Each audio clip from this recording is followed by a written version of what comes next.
नमस्कार विद्यार्थियों, geography Galaxy channel पर आप सभी का हार्दिक स्वागत, अभिनंदन। तो आइए आज हम लाए हैं आपके लिए एक बहुत ही इम्पॉर्टेंट टॉपिक है अपना कि जो राजस्थान पुलिस की एग्ज़ाम अभी हो रही है उनमें से जो भी ज्योग्राफी के क्वेश्चन आ रहे हैं, ठीक है, ज्योग्राफी के जितने भी क्वेश्चन आ रहे हैं वो सब मैंने 2-3 जो शिफ्ट में पेपर हुए हैं उनमें से जो ज्योग्राफी के क्वेश्चन बन रहे हैं वो लिए हैं। बाकी जो बच गए वो उसका एक अलग से वीडियो कर लेंगे अपन। आप सभी लगातार मेरे साथ बने रहें, अंत तक देखें। देखिए, मैं आपको बार बार बताती हूँ कि ये क्वेश्चन आया हुआ है, क्वेश्चन रिपीट हो रहे हैं बार बार। तो इस एग्ज़ाम में आपको मैं बताती चलूँगी कि किस प्रकार से क्वेश्चन रिपीट हो रहे हैं। और इस एग्ज़ाम में जो भी क्वेश्चन आए हैं यानी प्रत्येक क्वेश्चन रिपीट हुआ है और प्रत्येक जो ऑप्शन है वो उस पर हम चर्चा करते हुए पूरा जो अंत तक हम साथ में बना रहना चाहेंगे। और जो ऑप्शन ठीक हुआ है वो क्यों हुआ है उस पर भी हम बहुत अच्छे से चर्चा करेंगे, ताकि जो आने वाले एग्ज़ाम है वहाँ जब ये क्वेश्चन मिले तो हम बहुत अच्छे से इसको ठीक कर पाएँ। आपने राजस्थान पुलिस का एग्ज़ाम दिया है तो आप अच्छे से अपने क्वेश्चंस को मिलाइए और उस पर डिस्कस कीजिए। आपने अगर एग्ज़ाम नहीं भी दिया, आगे एग्ज़ाम में बैठने वाले हैं, तो भी आपके लिए ये पेपर बहुत फ़ायदेमंद हैं।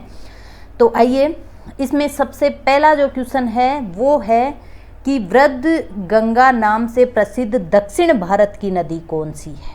सबसे पहले आपके सामने नाम आ गया दक्षिण भारत, ठीक है। तो दक्षिण भारत की सबसे बड़ी जो नदी है वो आपको पता है कौन सी है, गोदावरी, ठीक है। गोदावरी नदी दक्षिण भारत की सबसे बड़ी नदी है। इसको दक्षिण की गंगा भी कहते हैं। बड़ी होने के कारण इसको दक्षिण की गंगा भी कहते हैं और यह है सबसे पुरानी नदी है दक्षिण की, इसलिए इसको वृद्ध गंगा यानी दक्षिण भारत की वृद्ध गंगा नाम से पुकारा जाता है। साथ में आपको बता दूं इसके कुछ नाम और हैं। इसकी 7 धाराएं हैं, ठीक है। 7 धाराओं से इस नदी का जन्म होता है, इसलिए इसको सप्त गोदावरी नाम से भी पुकारा जाता है, ठीक है, सप्त गोदावरी। इसके अलावा जो 7 धाराएं हैं इसकी, उसके नाम देखिएगा आप, वशिष्ठा, कौशिकी, वृद्ध गौतमी, भारद्वाजी। अच्छे से नाम देख लेना, आपके सामने है क्वेश्चन, कैसे क्वेश्चन आ जाते हैं। आत्रेयी, ये 7 जो शाखाएं हैं इसकी, और तुल्या, ठीक है, वहाँ से कहीं से भी क्वेश्चन आ जाते हैं। ये वृद्ध जो गौतमी है यहाँ से नाम उठा लिया, वृद्ध गंगा, ठीक है। तो ये सब नाम हैं दक्षिण भारत की जो गोदावरी नदी है उसके, और इसमें अपना गोदावरी जो सी ऑप्शन है वो ठीक हो रहा है, ठीक है। अगला क्वेश्चन, यहाँ क्वेश्चन आया है कि स्वेज नहर किन 2 सागरों को जोड़ती है। अगर आप मेरे साथ लगातार बने हुए हैं तो आपको मैंने स्वेज नहर और पनामा नहर बहुत अच्छे से क्लियर करवाया है, क्योंकि यहाँ से बार बार क्वेश्चन बन रहे हैं, ठीक है। आगे भी आप ध्यान रखना। अब देखिएगा, आप स्वेज नहर के 2 सागरों को आप 2 सागरों को देखना, ढूंढना इनमें से कि कौन से 2 सागरों को जोड़ता है ये। तो उत्तर सागर या बाल्टिक सागर, लाल सागर या भूमध्य सागर। ये जो उत्तर सागर और बाल्टिक सागर है, इसके बीच में जो नहर है वो कील नहर है, ठीक है। ये क्वेश्चन भी बार बार आता है और ये स्वेज नहर वाला क्वेश्चन भी बार बार आता है। और हमने अच्छे से पढ़ा है कि लाल सागर और भूमध्य सागर को स्वेज नहर जोड़ती है, ठीक है। नेक्स्ट, थर्ड जो क्वेश्चन है वो है कि भारत में चक्रीय योजना यानी रोलिंग जो प्लान है वो उसकी अवधि क्या थी। देखिए, हमारे भारत देश में जो योजना चल रही थी, जो पंचवर्षीय योजना चल रही थी, उसको जो 1778 की बात है कि जनता पार्टी सरकार ने 5वीं जब पंचवर्षीय योजना आई, 5वीं पंचवर्षीय योजना आई तो उसको बंद करके 3 प्लान योजना लाए, 3 जो रोलिंग प्लान वाली योजना लाए। और इन्होंने कहा कि अब प्रत्येक ईयर अपन नई योजना, सारा जो सिस्टेमेटिक जो योजना होती है उसको प्रत्येक ईयर चेंज करेंगे, ठीक है। तो प्रत्येक ईयर के लिए 3 ईयर की योजना लाए, रोलिंग प्लान जिसको बोला गया। कब लाए? ये 1977 में लाए, जो कि 80 तक थी, ठीक है। 1977 में लेकर आए और जो 80 तक थी प्रत्येक ईयर, इसको रोलिंग के हिसाब से ये चेंज हो रही थी। ये 5वीं पंचवर्षीय योजना की बात है, इसको बंद कर दिया गया और 3 प्लान योजना लाई गई थी 1977 में। लेकिन जब 1980 की बात करें तो 1980 में कांग्रेस सरकार ने इन सब को बदल कर वापस इसको खारिज कर दिया और जो 6th पंचवर्षीय योजना है उसको लाई, ठीक है। और फिर से ये पंचवर्षीय योजना स्टार्ट हो गई। तो इसमें जो अपना ऑप्शन ठीक हो रहा है वो हो रहा है 1970 से 80, ठीक है। 1977 से 80 के बीच में भारत में चक्रीय योजना आई थी। क्वेश्चन अगला है कि विश्व पर्यावरण दिवस कब मनाया जाता है। ये क्वेश्चन बहुत ही इजी सा है। देखिए, मेरे हिसाब से पेपर जो था, अगर आप सिर्फ और सिर्फ पुलिस की तैयारी की है आपने, तो आपके लिए औसत पेपर था। अगर आप इसके साथ में अन्य तैयारियां भी कर रहे हैं तो पेपर काफ़ी इजी था। अगर बात करूं मैं ज्योग्राफी की तो टोटल क्वेश्चन रिपीट हुए हैं, एक भी नया क्वेश्चन नहीं है, सब के सब क्वेश्चन आए हुए हैं, एक बार नहीं बार बार आ रहे हैं, काफ़ी इजी क्वेश्चन थे। अगला जो क्वेश्चन है वो है कि भारत द्वारा प्रथम प्रायोगिक उपग्रह कब छोड़ा गया था या उसका नाम क्या था। अगर हम बात करें प्रथम प्रायोगिक उपग्रह की तो वो था आर्यभट्ट। कौन था? वो आर्यभट्ट था। कब छोड़ा गया था, ये इसकी डेट भी पूछी जाती है। अच्छे से आप ध्यान रखना, इन 1-2 जो स्टार्ट हो रहे हैं, जो स्टार्टिंग है उनको तो बहुत अच्छे से हो सके तो कंप्लीट याद रखना। 19 अप्रैल 1975 की बात है ये, ठीक है। 19 अप्रैल 1975, 19 अप्रैल 1975 को छोड़ा गया था ये, और सोवियत संघ के द्वारा, ठीक है, सोवियत संघ के द्वारा इसको छोड़ा गया था।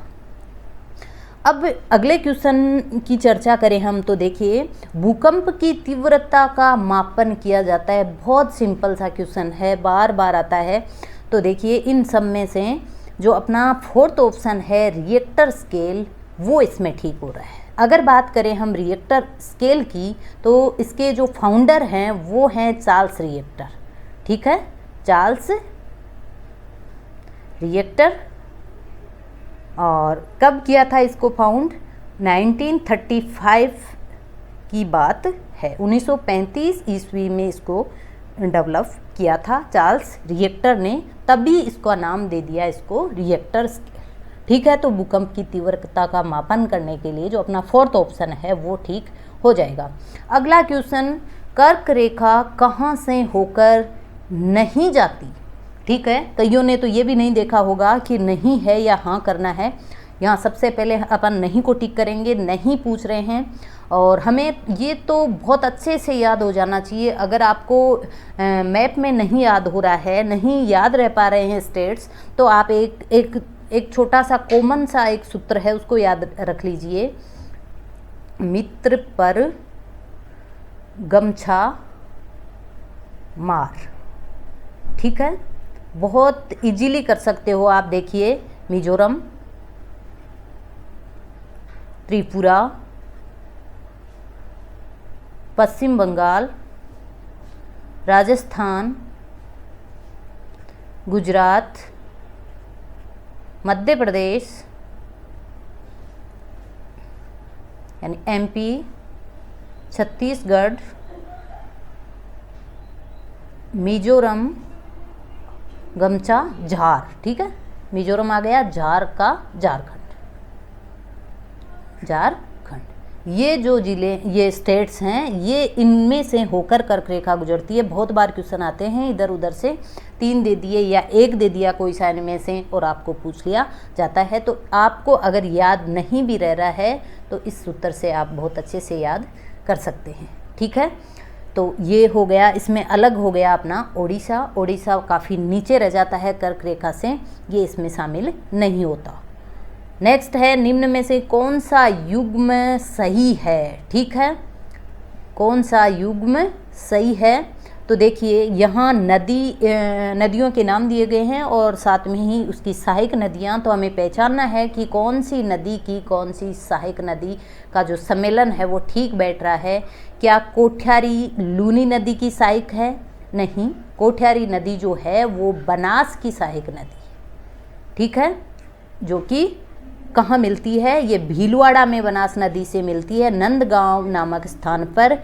और अगर बात करें हम कि जो बनास नदी में जो ये चंबल नदी में नहीं, ये कोठ्यारी की बात करें तो कोठ्यारी नदी जो है वो बनास नदी में बनास नदी की सहायक नदी है, जो कि नंदगांव भीलवाड़ा में मिलती है। आप इतना ही याद रखना इसके बारे में, ठीक है। बात करें हम सूकड़ी की, तो देखिएगा सूकड़ी जो नदी है वो बनास की नहीं है, हम सब जानते हैं कि ये लूनी नदी की सहायक है, ठीक है। सूकड़ी, मिखड़ी, लीलड़ी जो भी ये नदियां हैं वो सब की सब लूनी नदी की सहायक नदियां हैं। ये ऐसे नाम अपने मारवाड़ी क्षेत्र के हैं जो कि हम अच्छे से पहचान सकते हैं, ठीक है। अगला क्वेश्चन है कि ये है जाखम, ठीक है। ये जाखम नदी की बात हो रही है। जाखम नदी क्या माही में, इसको आप छोड़ दीजिए एक बार। अगला ऑप्शन देखिए, बाणगंगा क्या चंबल नदी की सहायक है? ये नहीं हो सकता। बाणगंगा जो है वो डायरेक्ट यमुना नदी में अपना जल लेके जाती है, ठीक है। वो चंबल नदी की सहायक नहीं है, ध्यान में रखना। यहाँ से क्वेश्चन पूछा जाता है घुमा फिरा कर। बाणगंगा चंबल की सहायक नहीं है। ये 3 जिलों में बहती हुई अपने राजस्थान में जयपुर, दौसा और भरतपुर बहती हुई ये डायरेक्ट यमुना में मिल जाती है। तो इसमें जो ठीक हुआ वो जाखम हुआ। जाखम जो नदी है प्रतापगढ़ से निकलकर ये उदयपुर में सोम नदी की सहायक नदी है, सोम में मिल जाती है। फिर सोम जो है वो माही में मिलती है, डूंगरपुर में, ठीक है। तो जाखम हो गई माही की सहायक नदी। इसमें सी ऑप्शन अपना ठीक हो रहा है। अगला क्वेश्चन है कि भारत में उत्तरी पूर्वी मानसून निम्नलिखित में से किन महीनों के बीच आता है? यहाँ अगर आपने अच्छे से क्वेश्चन नहीं देखा तो आप गलत कर सकते हैं। बात हो रही है उत्तरी पूर्वी मानसून की। 2 तरह के मानसून आते हैं अपने यहाँ भारत देश में। कौन से? दक्षिणी पश्चिमी मानसून और उत्तरी पूर्वी मानसून। दक्षिणी पश्चिमी मानसून की बात करें तो उसका समय हो जाता है जून जुलाई, ठीक है। जून जुलाई में आ जाते हैं दक्षिणी पश्चिमी मानसून। लेकिन अगर बात करें हम दक्षिणी पश्चिमी मानसून, लेकिन बात यहाँ हो रही है उत्तरी पूर्वी की, तो जून जुलाई में जो दक्षिणी पश्चिमी मानसून आता है उसका प्रत्यावर्तन काल यानी वापस लौटने का जो टाइम होता है वो होता है अक्टूबर नवंबर दिसंबर के बीच वो वापस लौटता है। उसी दौरान उत्तरी पूर्वी मानसून सक्रिय होता है और अपने यहाँ आता है, जो कि तमिलनाडु में सर्वाधिक वर्षा करता है। तो अक्टूबर टू दिसंबर, सी ऑप्शन इसमें करेक्ट हो रहा है। अगला क्वेश्चन, भारत के किस राज्य में देश का सबसे बड़ा तटवर्ती प्राकृतिक गैस भंडार है? यहाँ बात हो रही है तटवर्ती प्राकृतिक गैस भंडार की। अगर यहाँ तटवर्ती नहीं भी आता तो हम इसका अलग अर्थ निकाल सकते थे। भारत की बात आती, पर्टिकुलर भारत की जो मुख्य भूमि की बात आती, तो कृष्णा गोदावरी घाटी इसमें अभी अनुमानित है सबसे विशाल भंडार के लिए। लेकिन यहाँ बात हो रही है तटवर्ती प्राकृतिक गैस भंडार की, तो वो इसमें महाराष्ट्र ठीक होगा। अगला क्वेश्चन, 10 डिग्री चैनल निम्नलिखित में से किन द्वीपों के मध्य स्थित है? ठीक है, आपको बहुत अच्छे से पढ़ना था। यानी ये क्वेश्चन थोड़ा सा मतलब जो ज्योग्राफी सब्जेक्ट रखते हैं स्टूडेंट्स, उन्हीं को शायद ये हो पाता। और अगर अच्छे से आपने तैयारी की है तो वैसे भी तैयार कर सकते हो। ये जो ऑप्शन है देखिए, ये है नानाकोरी द्वीप और ग्रेट निकोबार के बीच, पोर्ट ब्लेयर और लिटिल अंडमान के बीच, लिटिल अंडमान और कार निकोबार के बीच, या फिर उत्तरी अंडमान द्वीप और रिची द्वीप के बीच। तो जो 10 डिग्री चैनल है वो है लिटिल अंडमान और कार निकोबार के बीच, ठीक है। लिटिल अंडमान और कार निकोबार के बीच में है 10 डिग्री चैनल, ठीक है। अगर हम बात करें पोर्ट ब्लेयर और लिटिल अंडमान की, तो यहाँ पर हो जाता है 11 डिग्री चैनल। ठीक है, ये है पोर्ट ब्लेयर और यहाँ पर हो जाएगा 11 डिग्री चैनल। तो आप इनको ध्यान में रखिएगा। तो इसमें होता है अपना सी जो ऑप्शन है वो ठीक। अगला क्वेश्चन, प्रति हेक्टेयर नारियल उत्पादन के मामले में भारत के किस राज्य में वर्ष 2019 से, ये है 2020 की बात हो रही है, ठीक है, 2019 से 2020 में देश में नारियल का सर्वाधिक उत्पादन किस स्टेट में हुआ था? अगर बात करें हम नारियल की, तो इसमें के जो अपना ऑप्शन है वो ठीक होता है। ठीक है, निम्नलिखित में से कौन सा कथन चंबल नदी के बारे में सही नहीं है? यहाँ चंबल नदी की 4 विशेषताएं दी गई है आपके सामने, आपको इनमें से एक जो गलत है वो छांटना है। तो ऑप्शन नंबर 1 है, यहाँ यमुना की एक प्रमुख, यह यमुना की एक प्रमुख सहायक नदी है। ठीक है, हम जानते हैं अच्छे से कि यमुना की सहायक नदी चंबल है। ठीक है, जो 960 किलोमीटर लंबी है, 960 किलोमीटर लंबी है। मध्य भारत में स्थित नदी में ग्रेटर गंगा ड्रेनेज सिस्टम का एक महत्वपूर्ण हिस्सा शामिल है। ये भी ठीक है। ठीक है, ये 960 किलोमीटर लंबी है, सहायक भी है और इसमें ग्रेटर गंगा ड्रेनेज सिस्टम भी महत्वपूर्ण इसका गंगा का हिस्सा है मध्य भारत के लिए।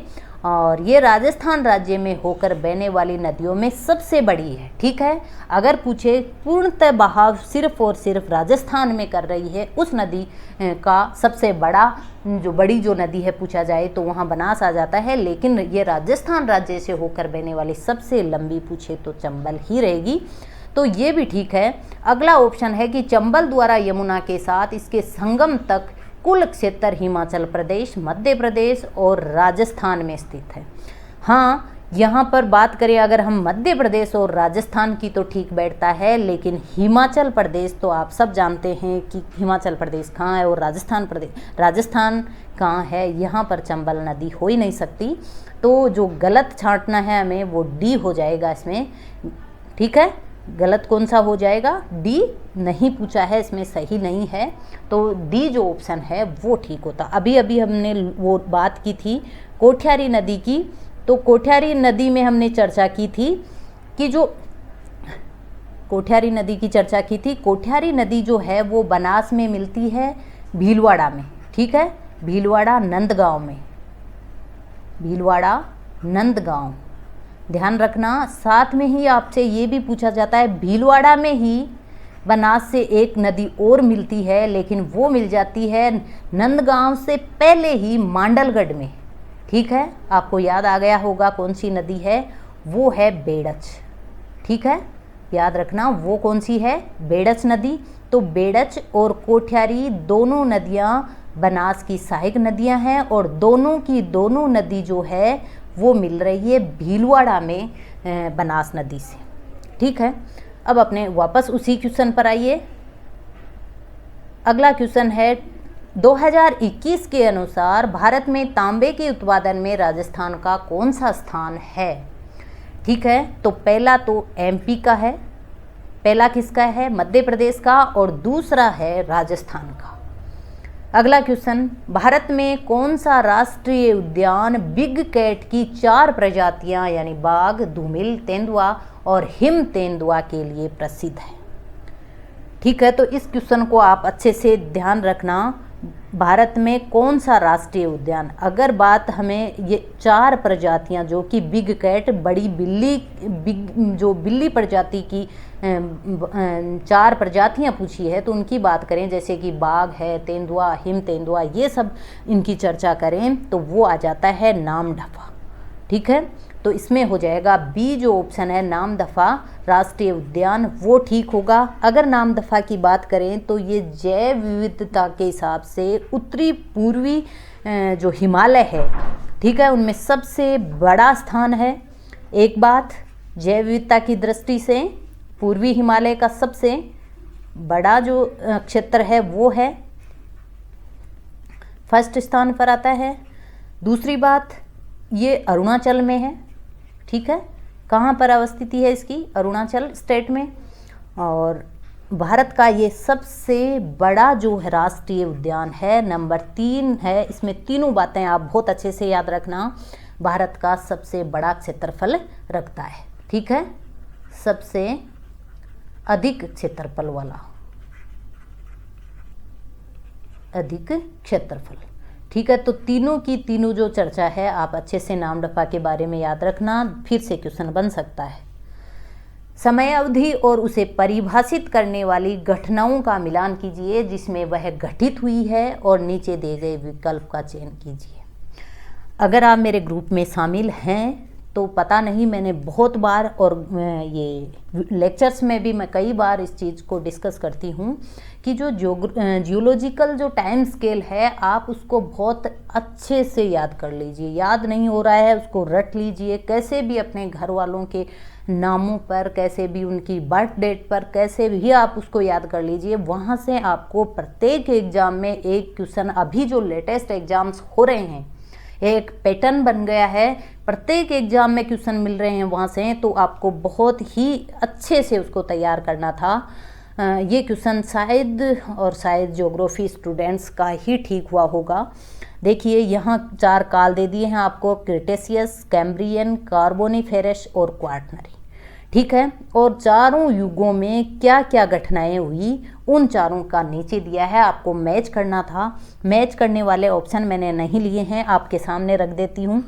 जो पहला सरीसृप आया था, ठीक है, फर्स्ट, वो कार्बोनिफेरस काल में आया था, तो इसमें फर्स्ट है।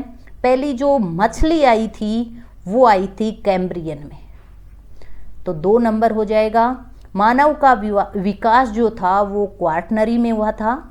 इसमें 3 क्वार्टनरी के 2 पार्ट हैं, होलोसिन और प्लीस्टोसिन, तो जो होलोसिन है उसमें हुआ है, ठीक है।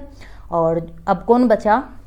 मानव का विकास आएगा, फूल वाला पौधा है वो क्रेटेशियस काल में आया है, ठीक है। मेसोजोइक के जो 3 काल हैं, टर्सरिक, जुरेसिक और क्रेटेशियस का जो है उसमें काल जो है उसमें आया है फूल वाला पौधा यानी फ्लोवरिंग। ये कौन सा ऑप्शन है उसमें? 4th वाला, 4th ऑप्शन, ठीक है। तो ये हो गया फ्लोवरिंग प्लांट वाला, जो फर्स्ट था वो उसमें हो गया। ये चारों के चारों ही नहीं, ये पूरी जो टाइम स्केल है वो पूरा ही आप अच्छे से तैयार कीजिएगा। अगला क्वेश्चन है कि राजस्थान राज्य औद्योगिक और निवेश निगम यानी कि रिको की चर्चा हो रही है।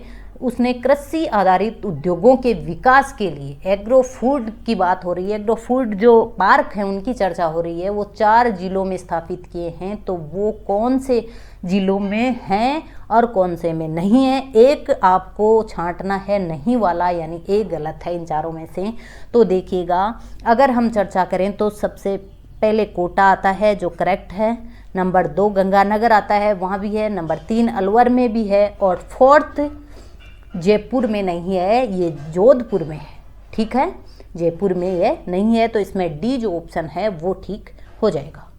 अगला क्वेश्चन है कि मीठड़ी, लीलड़ी, जोजड़ी अभी हमने देखा था, ये सब सहायक नदियाँ किसकी है? लूनी नदी की है।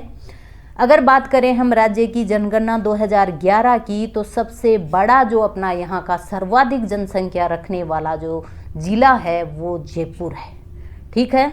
अगला क्वेश्चन, दुग्ध उत्पादन में देश में प्रथम राज्य की बात की जाए तो यूपी आता है, ठीक है। नेक्स्ट, राजस्थान में कुल कितने जिले? 33।